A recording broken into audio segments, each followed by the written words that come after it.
Bonjour à toutes et à tous, j'espère que vous allez tous très bien. On se retrouve dans cette vidéo pour que je vous partage 3 idées d'objets qui vont venir peut-être enrichir vos jeux, donc n'hésitez pas à prendre des notes, vraiment cette vidéo est là pour vous aider. Avant de commencer, je vous avais partagé un quiz il y a quelques temps sur quel était le logiciel RPG Maker que vous utilisiez. Donc j'ai vu que vous étiez nombreux d'ailleurs à avoir répondu, merci d'ailleurs, merci à vous. Et j'ai vu donc que c'était RPG Maker MV qui était donc le plus utilisé.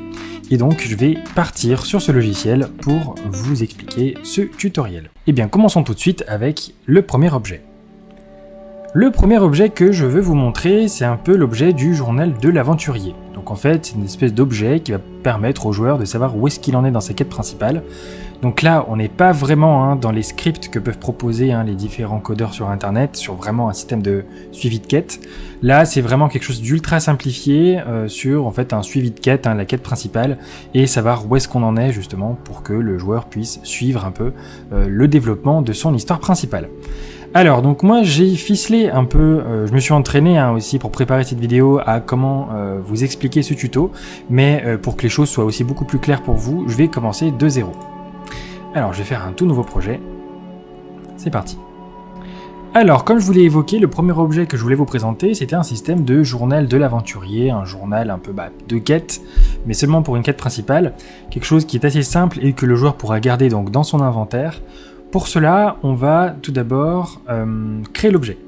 Eh bien, on va aller dans la base de données, juste là, et on va créer l'objet. Donc on va dans Objet, et je vais définir un maximum, je vais le mettre à 7, parce que je vais créer d'autres objets pour le suite du tutoriel. Donc en numéro 5, je vais créer ce qu'on appelle un journal de l'aventurier. Si j'y arrive. Parfait. Je vais donner un petit logo de journal, comme ici, et permet de suivre l'avancée de la quête principale. Très bien. Je veux aussi, et c'est un peu le but de cet objet, c'est qu'il va venir appeler un événement commun. En fait, on va créer un événement commun qui va lui permettre au joueur de suivre sa quête en fonction d'une variable qu'on va aussi créer. Donc, je vais aller dans Autre, l'onglet juste ici, et événement commun, je vais appeler le premier événement. C'est celui qu'on va créer, celui qu'on va paramétrer. Très bien. C'est un objet qui sera considéré comme clé, donc important, ou un objet de quête, vraiment. Il sera non consommable, il n'aura aucune cible, mais par contre sera disponible que depuis le menu. Donc je vais pas quand même suivre mon journal de quête en plein combat. Parfait. Je vais appliquer. Je vais ensuite revenir toujours dans la base de données, et je vais cette fois-ci aller dans les événements communs. Donc vous vous souvenez, pour l'objet que je viens de créer, j'ai dit qu'il ferait appel au premier événement commun, juste ici. Donc je vais l'appeler quête principale.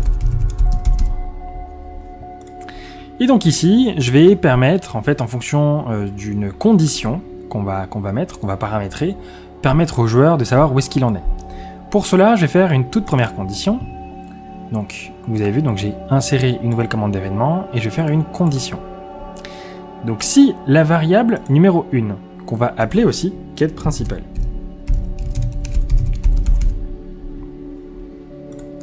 si la variable numéro 1 est égale à 0, donc on est vraiment au tout début, alors dire au joueur, on va dire que, qu'est-ce qu'on va dire, parler à la chevalière. C'était mon exemple initial.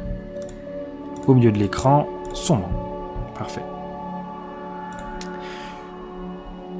Une fois que il aura parlé à la chevalière, donc on va augmenter la variable, on va dire que la suite de la quête, ça va être, ouvrir le coffre. C'est vraiment pour l'exemple, pour que vous puissiez voir un peu les différentes choses qu'on peut faire avec le suivi. Donc ouvrir le coffre. Tout ça, on va le paramétrer juste après. Très bien. Une fois qu'il aura ouvert le coffre, on va dire battre le monstre.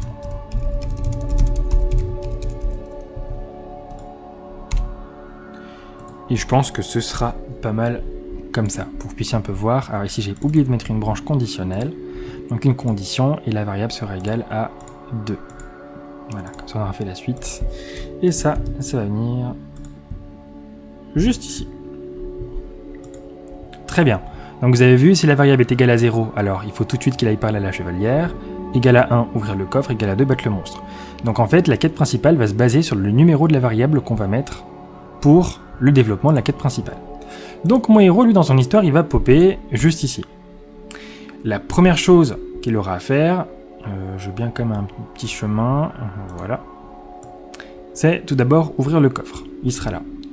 Ensuite, il va parler à la chevalière. Ensuite, il va ouvrir le coffre. Et ensuite, je veux qu'il batte le monstre. Donc, première chose, on va créer un événement rapide.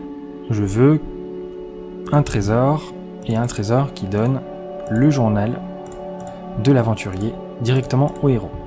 C'est ce journal qui va nous permettre de suivre la quête. Ensuite, on a dit qu'on allait faire une chevalière, parce qu'il fallait qu'il parle à une chevalière.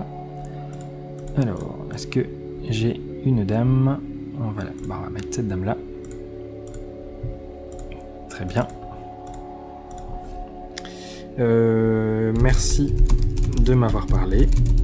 Vraiment très gnangnan, mais c'est vraiment pour que vous puissiez avoir l'exemple. Une fois qu'il a parlé à la chevalière, eh bien, on va modifier la variable de la quête principale pour la mettre à 1. Justement, on va suivre la quête, on va la faire évoluer. Le monstre, parce qu'on a dit que... Ah non, c'était un coffre, autant pour moi. C'était un coffre. Donc on va faire un clic droit. J'ai déjà créé quelque chose. Un clic droit, événement rapide. Trésor. Je vais changer, je vais mettre cette couleur-là. On va mettre de l'or. Mais seulement, et seulement si, la variable de la quête principale est, elle, égale à 1. Parfait.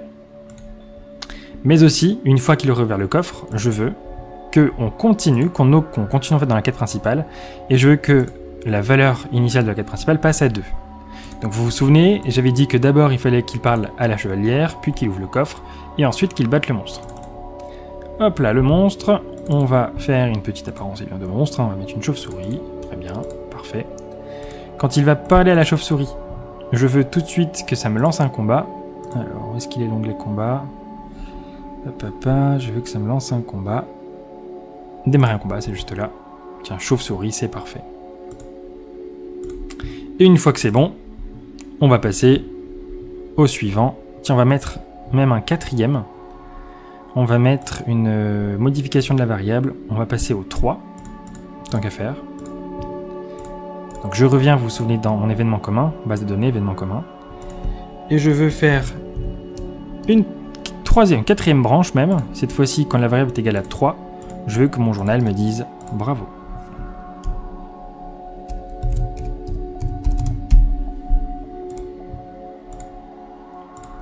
Alors attention, je vais quand même mettre une branche ici, pareil, conditionnelle, une condition. Je veux qu'on puisse battre le monstre uniquement si la variable donc de la quête principale est égale à 2. Donc uniquement après avoir ouvert le coffre. Donc là je coupe et je colle. Hein. Comme ça, on est bon. Nickel. Et si vous voulez, on peut même, pour couronner le tout, faire le même système, mais avec un système de peut-être cristal, je dirais même de boule magique, vous savez, une espèce de boule de destin, enfin où on peut vraiment suivre son destin. Hop là, allez hop, on va faire ça comme ça. Et là c'est pareil, donc là c'est pas un objet, c'est un événement qui va lui m'appeler l'événement commun. Il me semble que c'est la 3e, si je dis pas de bêtises. Événement commun, le voici. Quête principale, parfait. Et on va mettre un choix. Hop là. Souhaitez-vous consulter la boule de cristal? Ici c'est oui. On va lui dire où est-ce qu'il en est. On devrait être plutôt bon. Alors, on va faire un test tout de suite. Je croise les doigts. Donc c'est parti.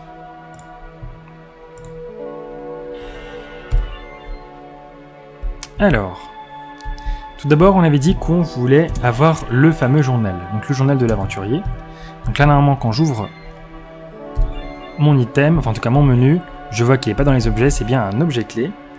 Et donc là, permet de suivre l'avancée de la quête principale, parfait. Et si je l'ouvre, parler à la chevalière. Vous avez vu, il me dit où est-ce que j'en suis. On va lui parler à la chevalière, tiens. Merci de m'avoir parlé, nickel. Donc là, le coffre est apparu, très bien. Je vais revenir, moi, dans mes objets, et je vais savoir où est-ce que j'en suis. Parce que peut-être qu'entre-temps, je me suis déconnecté, j'ai sauvegardé, je sais plus où est-ce que j'en suis, une fois que je suis revenu. Objet clé, je consulte encore une fois le journal de l'aventurier. Ouvrir le coffre. Donc là, on est bon, on a passé à la suite. J'ouvre le coffre. Je reconsulte mon objet, c'est vraiment pour vous montrer battre le monstre. Parfait, c'est ce qu'on va faire. Hop là. Donc là, je spam, hein, c'est vraiment pour qu'on aille vite.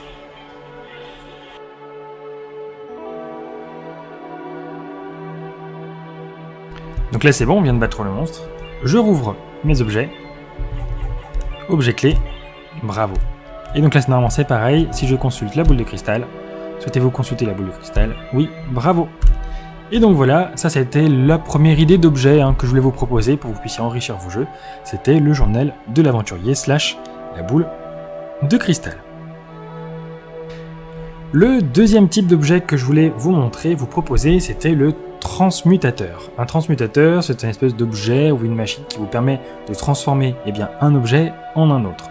Et donc là, typiquement, ce qui manque, je trouve, dans RPG Maker, c'est peut-être un peu le système de métier.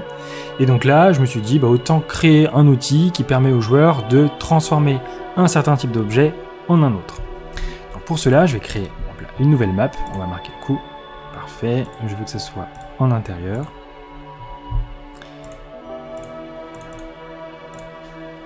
D'ailleurs, pas réellement besoin, c'est vraiment, on va beaucoup travailler avec les objets. Mais là, c'est juste pour marquer. Très bien. On va partir là-dessus. Donc, on va créer un objet.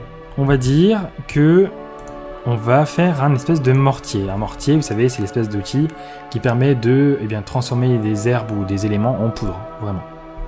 Donc, je vais l'appeler mortier. Hop là, et je crois d'ailleurs en avoir vu un, juste ici. Parfait, vous savez c'est quel système de pilon. Et donc, permet de transformer, on va les créer ces objets. Qu'est-ce qu'on a ici? Donc on a une potion, donc 5 herbes, on va créer des herbes revigorantes en potion. On va mettre une potion. Nickel. Et donc là, c'est pareil. On va faire appel à un événement commun. Ça sera le numéro 2. Donc ça sera un objet clé qui sera non consommable. Il ne ciblera personne et ne sera dispo que depuis le menu. Nickel. Donc là, on passe directement aux événements communs. Donc c'est parti. Et donc là, je vais l'appeler herbe / potion. Alors avant de commencer, je vais quand même créer mon herbe, c'est assez important, donc je reviens dans la base de données, objet, et je vais aussi quand même créer mon herbe revigorante. Donc je choisis ici, on va dire rang 50 PV, j'ai une bêtise, initialement. Ici vous pouvez évidemment créer une herbe de base qui ne rend que 50 PV. Nickel. Et par contre, quand je reviens dans mon événement commun, je veux dire que quand on utilise le mortier, il faut que j'ai un certain nombre d'herbes, justement, pour pouvoir créer une potion. Donc tout d'abord, quand on va solliciter l'objet, je vais d'abord créer une variable, en fait, qui va dire que est-ce que j'ai le bon nombre, si vous voulez, d'herbes pour pouvoir initier la transformation. Pour cela, on va modifier une variable. On va mettre, donc là c'est plus la quête principale, on va faire une variable que je vais appeler, herbe potion, pareil. Et cette fois-ci, cette variable, elle sera déterminée par un nombre d'objets. Donc typiquement, ici, donc vous avez vu, j'ai coché données jeu, j'ouvre, et objet, je choisis herbe revigorante. En faisant cela, en fait, la variable numéro 2, herbe potion, sera égale, donc en fait c'est un nombre qu'on va attribuer à cette variable, au nombre d'herbes revigorantes. Parfait. Tout de suite après, je vais faire une condition. Est-ce que, justement, j'ai assez d'herbes pour faire la potion? Donc il faut que ça soit supérieur ou égal à 5. On va dire que j'ai besoin de 5 herbes pour pouvoir faire ma potion. Ne pas oublier de faire un sinon. Donc en fait, c'est une case à cocher. C'est que si cette condition n'est pas remplie, alors ça va créer une nouvelle action. Je vais vous montrer pourquoi j'ai choisi cela. Très bien. Donc première chose, si la variable herbe potion est supérieure ou égale à 5, alors je vais faire un texte. Vous avez créé une potion.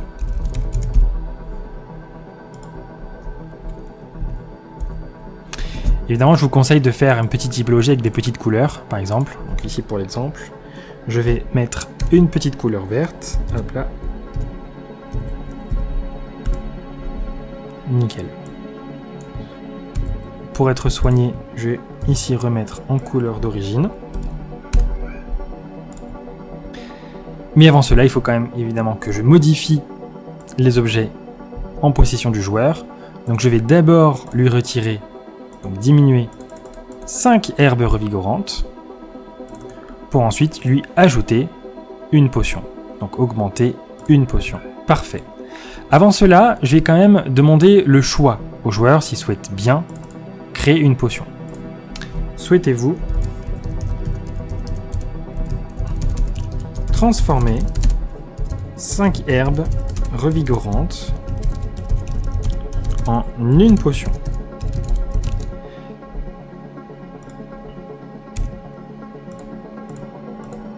Je vais mettre une fenêtre au milieu.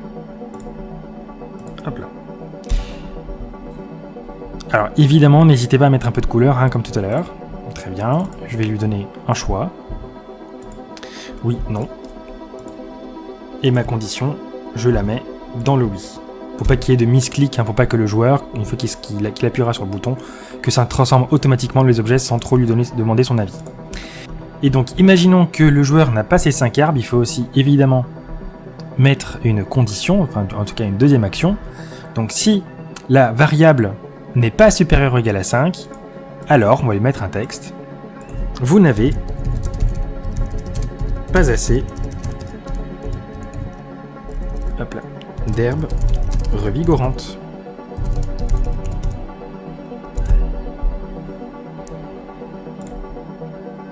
Parfait, et là on devrait être bon. Alors il faut quand même que je puisse donner tout cela au joueur, hein. Donc je vais faire un premier coffre ici avec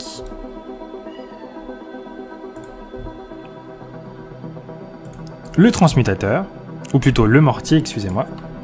C'est comme ça qu'on l'a nommé. Et après avoir donné le mortier, je vais faire, enfin en tout cas donner au joueur, hop là, en objet, je veux lui donner donc des herbes revigorantes, mais en x5, parce qu'il en a besoin de 5. Hop là. Et on va tester cela tout de suite. Hop là, événement de départ, le joueur. Donc c'est parti.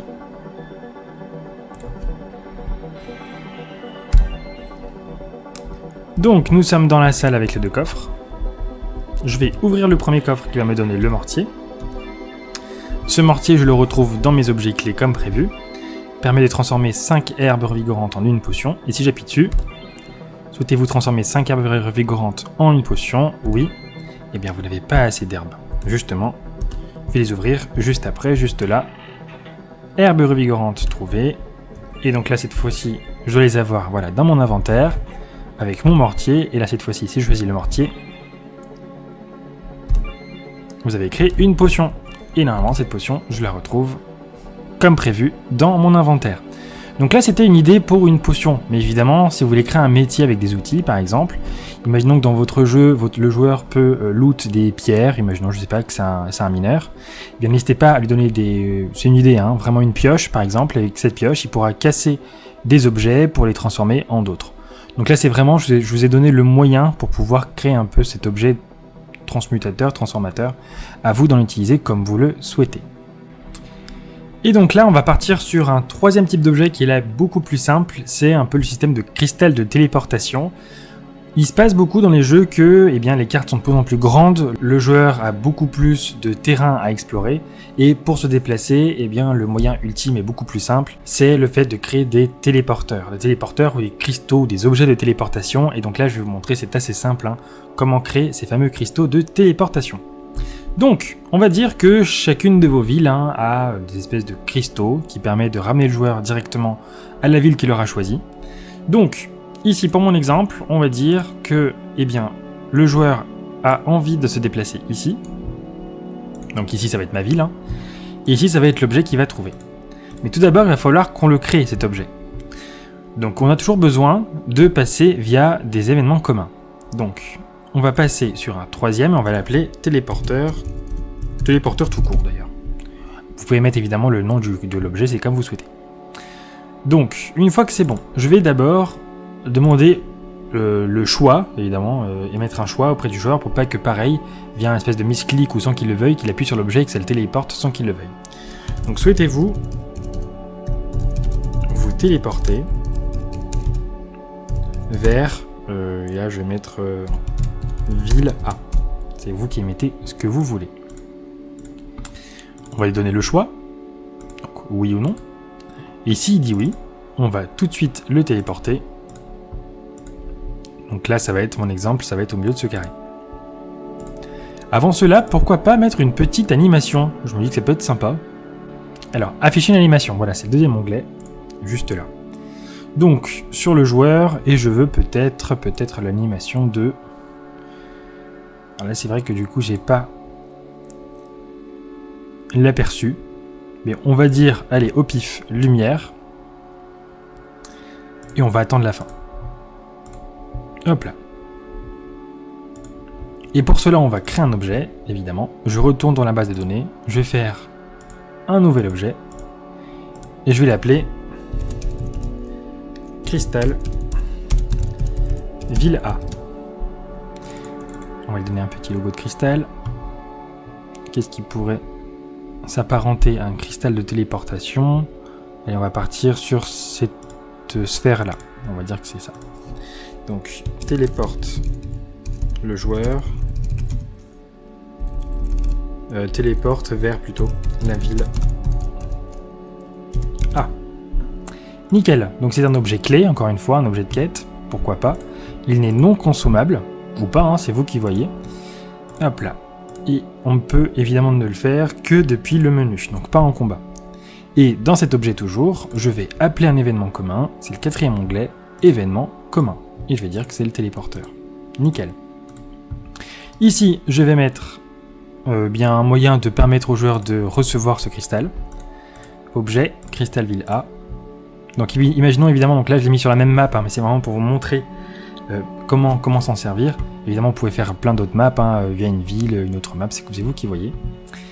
Et donc on va tester tout de suite ce qu'on vient de faire. Donc c'est parti pour le test. Donc c'est parti, normalement dans mes objets, je n'ai rien. Parfait. Je vais récupérer le cristal de la ville A. Ce cristal, je le trouve juste ici. Téléporte vers la ville A. Souhaitez-vous vous téléporter vers la ville A, oui ou non? Et il vient de se téléporter, vous avez vu, directement où est-ce qu'on vous laisse téléporter. Et voilà, cette vidéo est déjà terminée, j'espère qu'elle vous a plu, j'espère aussi que j'ai pu expliquer les choses les plus simplement possible pour vous. J'espère que ça a été clair et que ça vous a aidé. Surtout, n'hésitez pas à me dire en commentaire si ça vous a plu, si vous avez aussi d'autres idées d'objets que je pourrais inclure peut-être dans une prochaine vidéo. Sur ce, n'hésitez pas à vous abonner si ce n'est pas déjà le cas, à mettre un petit pouce bleu pour m'encourager, donc c'est vraiment super top si vous le faites, merci encore à vous. Et sinon, je vous souhaite une excellente journée et puis à très bientôt pour une prochaine vidéo. Ciao!